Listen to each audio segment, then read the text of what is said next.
Right. So everybody's so excited and everyone's been talking about this Mygolfspy thing, and I'm not going to deny the fact that I looked into it as soon as it was announced. I listened to the podcast. I kind of appreciate the breakdown and stuff like that. This is my interpretation of the chart and explaining to you what you need to get out of it. So before you go into this thing all head over heels on what their results are and everything, understand that this 2025 ball review thing is a reference chart. You shouldn't use it as anything other than a reference. So to start out in the whole entire thing, this is a robotics test. Every single person is going to hit differently compared to what the robot could do. The robot just creates a very consistent baseline of whatever they could do.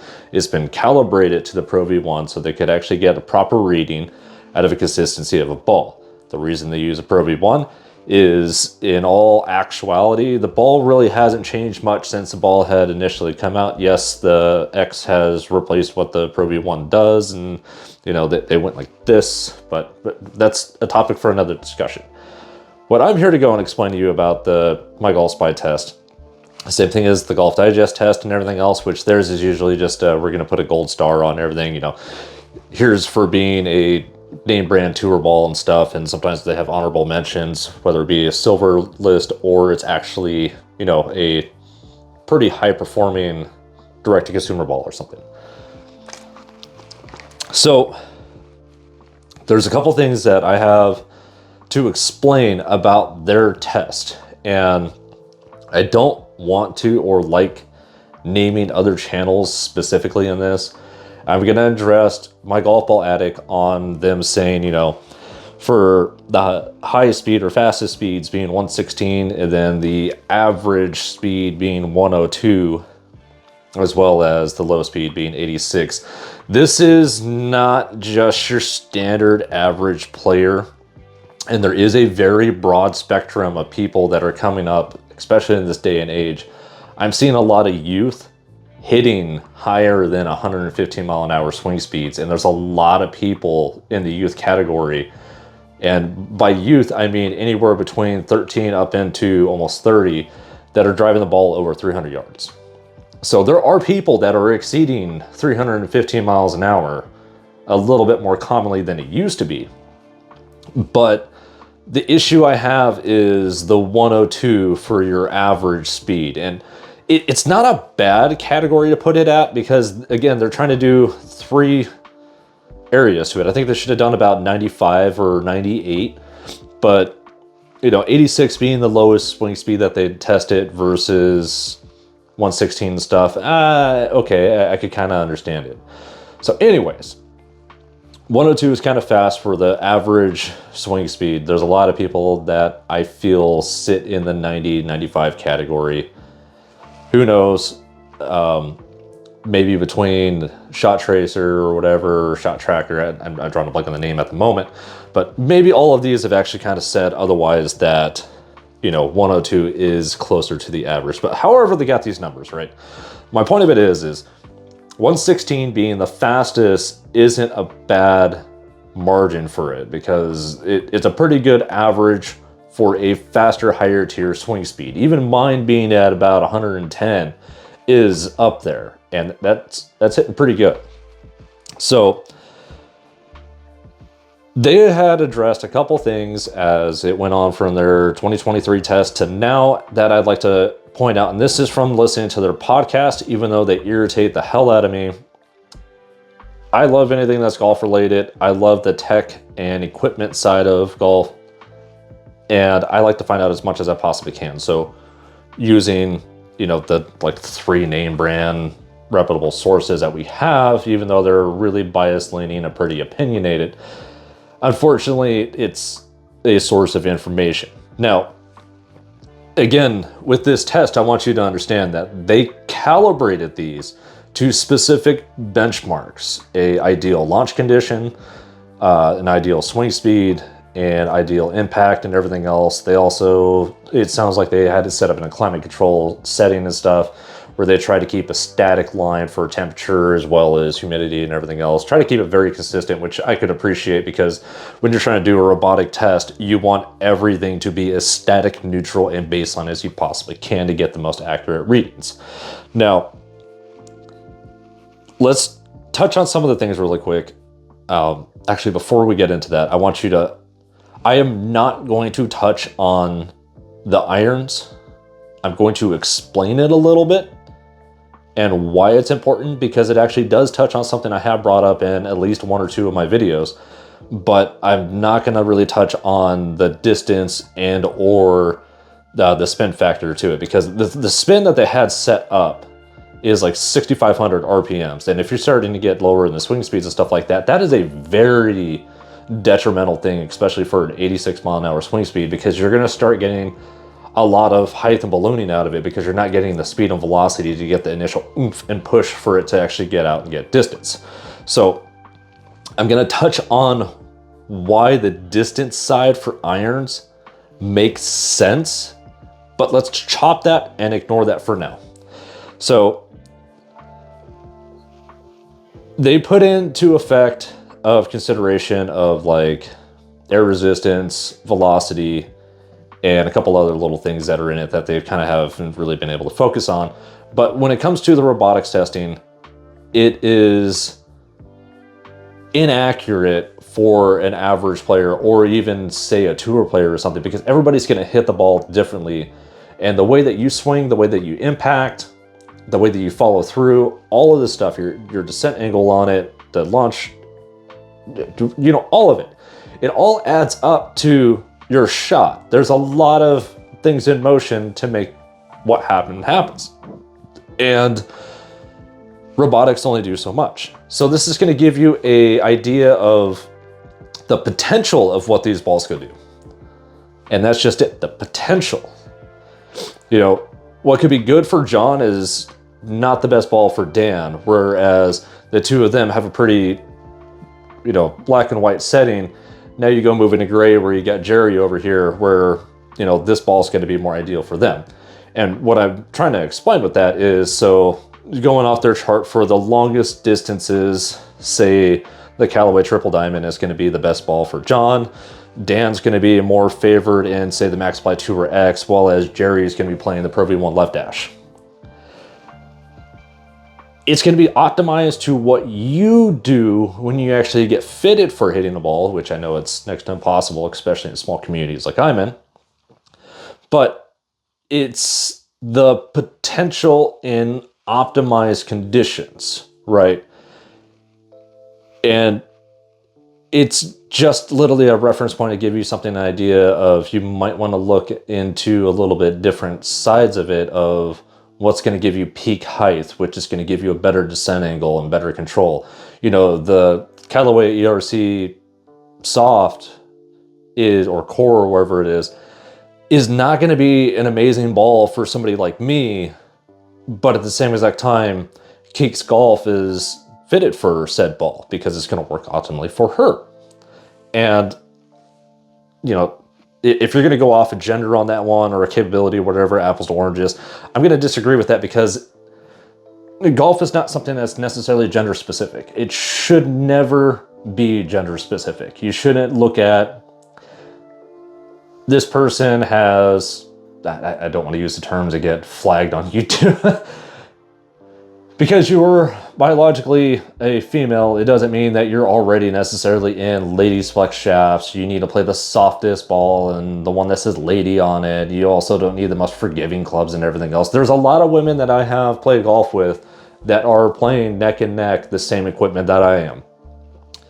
And using it as an example, it would be, they're using tour irons of some sort. And I mean player irons, something that's tour calibrated, or whatever you would want to classify it as. You know, a player's cavity back, or say. And they're playing a Pro V1, or they're playing, you know, a Callaway Chrome Soft or something. Or there's actually a good number of women that I actually play golf with that have actually played a TP5, because they got maximized performance out of that. And they're using, you know, dynamic gold true temper shafts in S300 stiff. So They're playing neck and neck close to what I'm playing.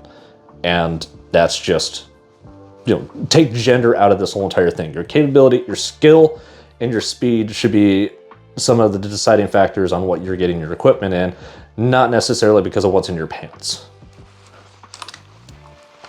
With all that rant and everything out of the way. Okay, so this is where I have an issue with these tests. For the 116 mile an hour driver speed, the Callaway Triple Diamond was the longest. And the Wilson Staff model was the shortest on their top list or whatever it is. So it's 4.1 yards difference.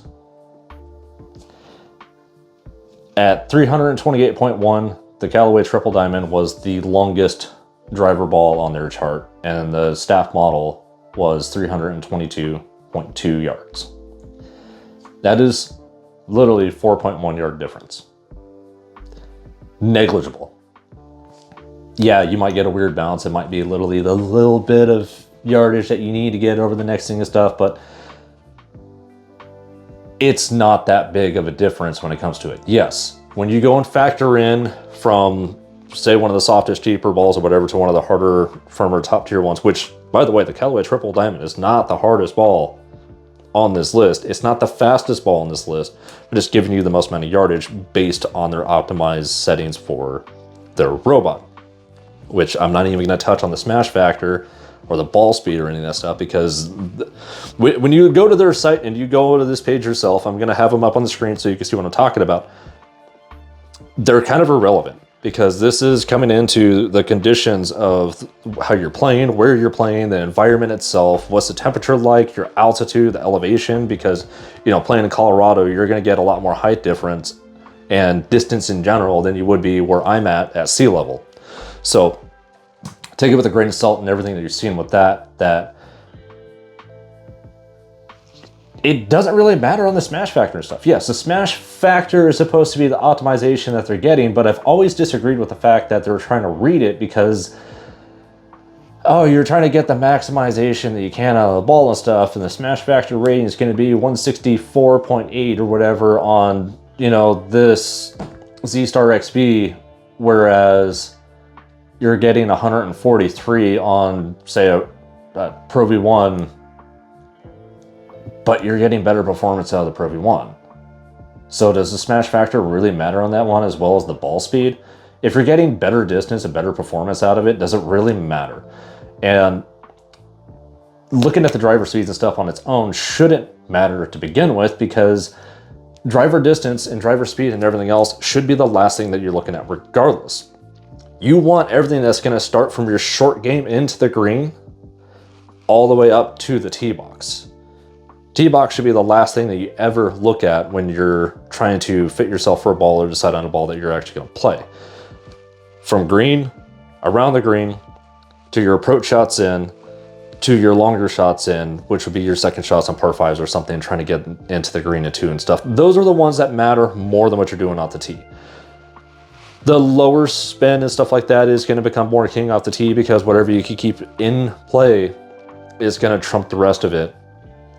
But if you don't have a short game around it, then what's the point? You know, I'm going to go back to Top Flight's old ball, you know, the Top Flight Freak, when they first came out with the Gamer and stuff. The Freak was their fastest, only distance ball. Didn't matter what the hell it was supposed to do. It is only supposed to go long, it's supposed to go straight, and it's supposed to go far. It felt like crap. It didn't spin at all. I love that ball. It went relatively straight. It stayed in play. You could not get it to spin, do anything around the greens and stuff. It was optimized purely for distance. Why am I bringing this whole thing up? Well, the ball stayed in play and my score actually got lower because of it. Now, I digress from all that, because this is going to become a very long-winded video if I keep in with things like that. So ball speed doesn't necessarily make the end-all best ball for you. Yes, ball speed should be a factor in the actual fitting process of getting you to what you're trying to do. But ultimately, it's kind of like the same thing with motorcycles and stuff. You know, you need to go off of the butt dyno, not the dyno testing itself. What the numbers in the chart and the machine says it's able to produce is one thing, where your skill set and ability and stuff is going to be able to produce something else. So from the seat of your pants and the feel actually doing it is going to be the deciding factor for you, not this Mygolfspy chart.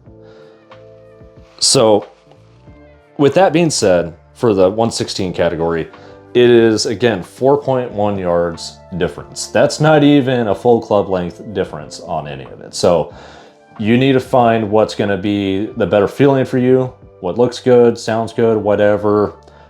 Is it going to give you the peak height that you're trying to get optimized with, as well as what is the characteristics of spinning and everything are you looking for? Not everybody needs spin, more particularly off the tee.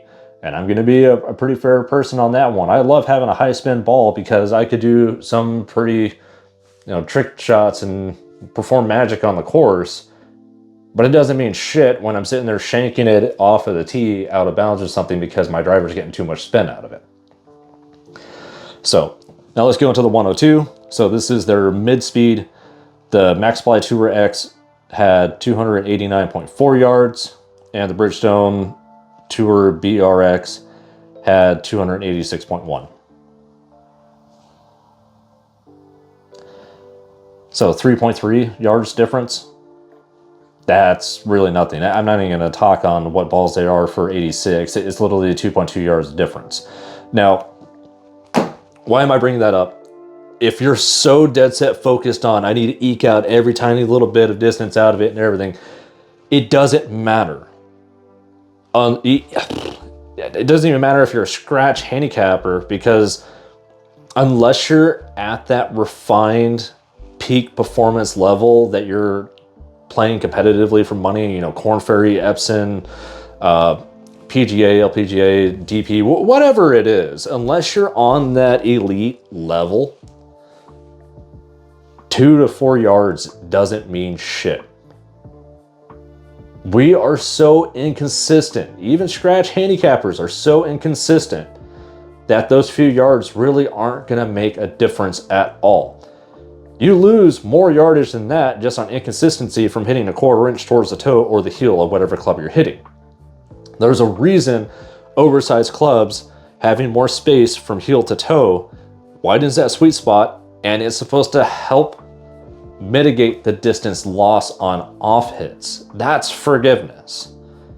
You could get that out of some of the balls as well. Again, a golf ball addict had a whole entire thing on why the Zip was one of the most forgiving golf balls, and you basically didn't lose any distance on it. And that's part of the reason I do praise the balls, because it is negligible on mishits.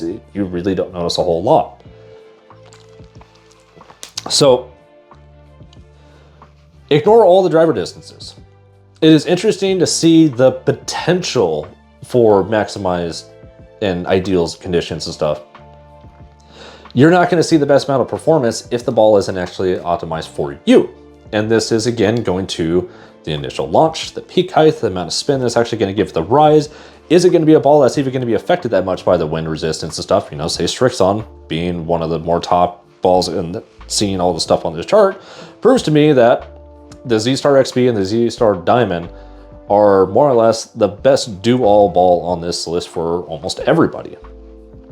It's a little bit less interactive with the wind conditions and stuff, as well as it stays below the tree line, which helps mitigate all that upper air and wind that's going to be able to have more negative effects on the ball. So you need to find out through launch monitors and stuff what is ideal for you in the conditions you need. Say, i.e., again, launch conditions. Do you need a higher initial launch? Do you need a higher peak height? Peak height is going to play a lot more into what you're looking at than anything else, because if you start getting close to that 100 foot peak height, you're going to be optimized for the maximum capability just through trajectory alone. And that's going to give you more distance, and that's going to give you more control, and that's going to give you a better descent angle as it lands into the greens and stuff, which is going to give you a lot more control of performance out of that. Now, the reason why I'm not really touching on the spin factor and stuff like that is not everybody is hitting their irons at, say, 7-iron at 6,500 or 7,500 RPMs. That is insane levels of spin for most people. The average golfer is getting roughly about 3,500 to 5,000 RPM on their 7-iron. And if you can't get a ball to stick with 4,500 RPM on a 7-iron, you're not playing the correct setup. Hands, note, down, whatever. I'm dying on this hill. I don't care. This has been proven for decades that 4,000 RPM to 4,500 RPM and a correct descent angle on your 7-iron is going to hit and stop. That is the ideal conditions. You don't have to have 6,500, 7,500 RPMs. If you're going off of the old archaic idea of you take your iron and then you multiply it by 1,500 and that should be the RPMs that you're getting out of it. You know, your 8-iron is going to be 8,500 RPMs to be able to get stick and stuff. You're talking about a ball that's hitting, you know, sandwich RPMs and stuff that's going to be backing up. That's ridiculous. You don't need that. So that's why I'm not touching on the iron spin to it, as well as the fact that, again, 6,500 RPM is kind of high for an average golfer, but it's giving you kind of the idea of what the balls can do. And that's, just take it, again, as a grain of salt with the reference point. If you're just looking as a glance over of, okay, these are the higher spin balls, these are the ones I'm going to be looking at. The iron distances. Why are the iron distances on the chart? Now, if you're taking this the way that I look at it, I don't even look at the driver's side of it. You look at the iron distances and put that into consideration of these are the clubs you're going to be playing more than the driver and stuff. On an average, at most, you're probably going to be hitting your driver 14 times off the tee on an 18-hole course. That's going to be your average round. Even so, there's a lot of times I don't hit my driver 14 times. I hit my driver an average of 10 to 12 times. There's other times that I will lay up off the tee to give myself an ideal position instead of trying to go for the maximum distance out of every single shot. So I like the fact that they targeted their speeds closely in representation of what it should be in counterpart to your driver. So it's an average of 20 mile an hour difference between your driver to your 7-iron, right? And I'm going off the assumption that they use a 7-iron for this test. 6-7-iron is pretty close. It's a middle bag. If you're a European viewer or something, you probably are familiar with the fact that a lot of the fittings and stuff go off a 6-iron instead of here in the States where we go off of a 7-iron. So at 116 miles an hour, you're roughly hitting your 7-iron at about, give or take, 96 to 98 miles an hour. That's a pretty smoking 7-iron right there. So for me, being 110, my 7-iron is always dancing around 90 to 94. And that's just because, shorter distance, the weight of it versus how light and everything my driver is and stuff, I could get a lot more oomph and speed into it, which is why I could get, around 95 miles an hour for my 7-iron. But again, I'm using benchmarks and bases. Driver 110, 7-iron 90. The reason why this is important is because they actually did this on their test, which shows as an average of the distances that you're getting. And I've tried using this as an example in one of my other videos of explaining softer balls perform better in your irons than they do off the tee, which is why you shouldn't care about the distance off the tee to begin with. This ball is designed for a 100 mile an hour swing speed. You're going to get good performance out of it at 90 mile an hour driver. Well, congratulations, your 7-iron is sitting in that category. You're getting maximum optimized performance out of your mid-irons and stuff for this because it's designed for that driver speed. You're going to see the diminishing returns as you get up into the speeds because it wasn't designed for speeds that fast. Hence the reason you're going to lose like 10 to 15 yards off your drives, but you're actually going to gain distance and spin because it's going to get a different peak height and everything because you're getting optimized, maximized performance out of your mid-irons.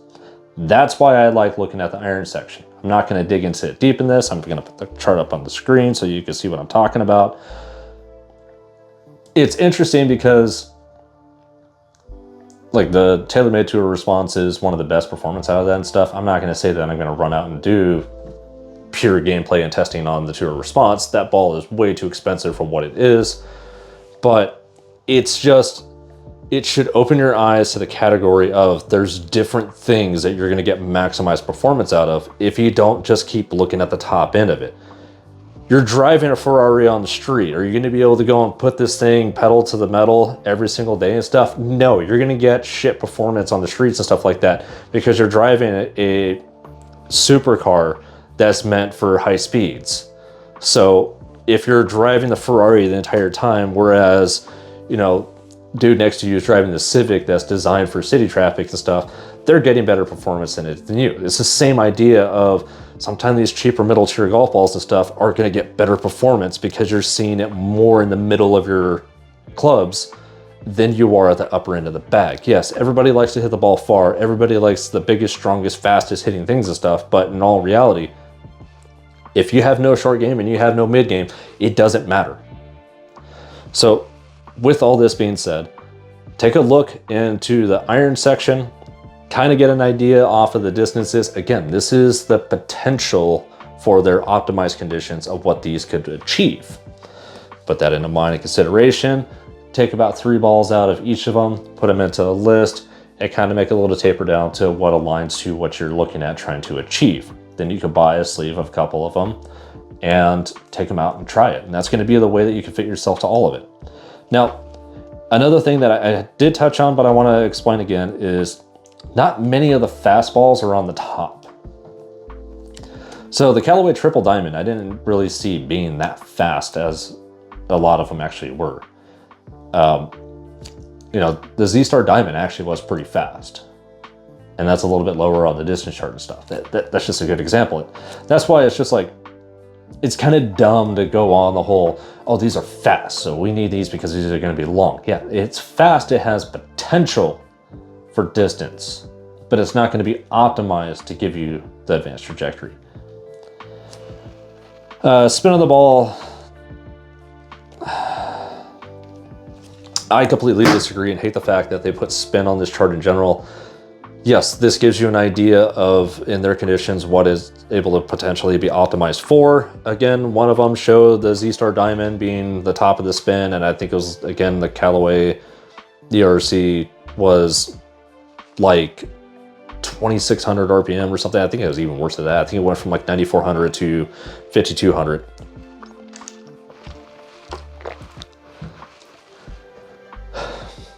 The representation of what that is yes, you're going to see a major difference when it comes onto the spin and stuff, but ultimately, if you can't get a ball to land with half shots and full shots, and for the most part stop, you're looking at it wrong. Either you need to work on your skill and ability, or you need to understand that you need to stop playing at the pin and you need to play the course. This is becoming a 6-inch course issue from ear to ear. If you cannot course management and actually approach the greens and attack it appropriately, then you're having a little bit of a skill and knowledge issue, because you shouldn't be playing the pin. You should be playing between you and the pin. You need to play the course itself. You need to take every obstacle and everything into consideration to make your approach and then how you're going to attack it. You shouldn't always just aim pin, pin, pin, pin. Even the top pros and stuff like that don't attack the pin.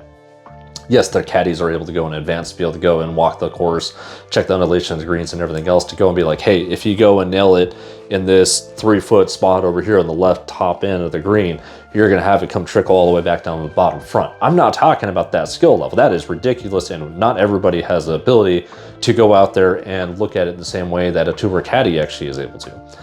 What I'm trying to get at is not every single time do you need to have this high spin to be able to get the ball to stick and stop on the greens and stuff, especially if you're playing the Pro V1. I don't want to hear it. Don't even leave it in my comment section down below unless you really want to fight me on this one. If you're telling me you're playing the Pro V1 because you need the spin and stuff like that, this is bullshit. Their list and everything even proves that the Pro V1 and the Pro V1X is not even a high spin ball anymore. It is a middle spin to lower spin ball. And it has been for years. It's been getting less and less and less. I'm telling you this because there's other options for you to go and look at. Look at the Bridgestone ES or XS. Look at, you know, srixon Z-Star or even the Z-Star Diamond if you're looking for maximized spin stuff. Hell, even the XV gets a ton of spin. Look at all of the Callaway tour balls. They have been doing fantastic across the board. And I'm not talking about the ERC, I'm talking about the Chrome whatever. Look at every single one of their top end tour balls. All of them are doing fantastic and phenomenal at higher spins. Look at the TP5 and the TP5X. They are middle upper tier of spin. They're still doing better than Titleist. So stop lying about, oh, I need to play a Pro V1 because it is the highest spinning ball and I need the performance there. No, you don't. If you need the spin, play a different ball. Buy the Mygolfspy Tour X or the Tour S. You're gonna see far more performance and you're probably gonna be a lot happier playing them anyways, and your wallet's gonna be happier too, especially when you can buy them in bulk. There's 48 packs, nothing to bat an eye at, especially when you go and put into consideration how much money you're really spending on a dozen of Pro V1s, being around 65, some places $75, that's US. So TLDR on this entire thing is use it as a reference chart. It is interesting that they're adding more into it, but I hate the fact that this is kind of a bias, especially since they go straight into their podcast afterwards. Oh, we're going back to, you know, you shouldn't be playing a softball. And some of the softballs actually did have higher ball speeds, which is actually pretty impressive on that. But not everything being soft means it's slow. Not all of these balls are going to be maximized performance for everybody. Leave a comment down below if you agree or disagree with me on this, or leave a comment down below on what you've been playing, that you're actually getting what you're wanting out of it. I've met a lot of seniors that love playing the Precept Laddie, as well as, you know, variations of the Pinnacles and stuff.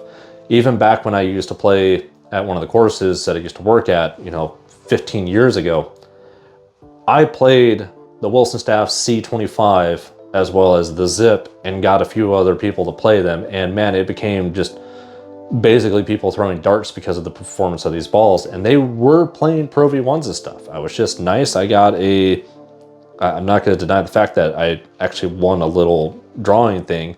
And I ended up picking a bunch of them up and I just gave sleeves out to people because why not? You know, let people experience something. There's a reason I've always called Titleist title lost. It's nice to see that they've actually been dethroned. And it's nice to see that there's other options of innovation that's coming out. Again, stop lying to yourself. Look at the broad spectrum. There's plenty of other balls out there for performance as well as the price. And let's face it, if you're out there on the course playing a Pro V1 and you hit it in the next fairway, you think that the person is not going to steal it because of what it is. Just throwing it out there. So if you like this video, please like and subscribe. Follow me if you want to see more content like this. Keep it in the fairway. Have a good one.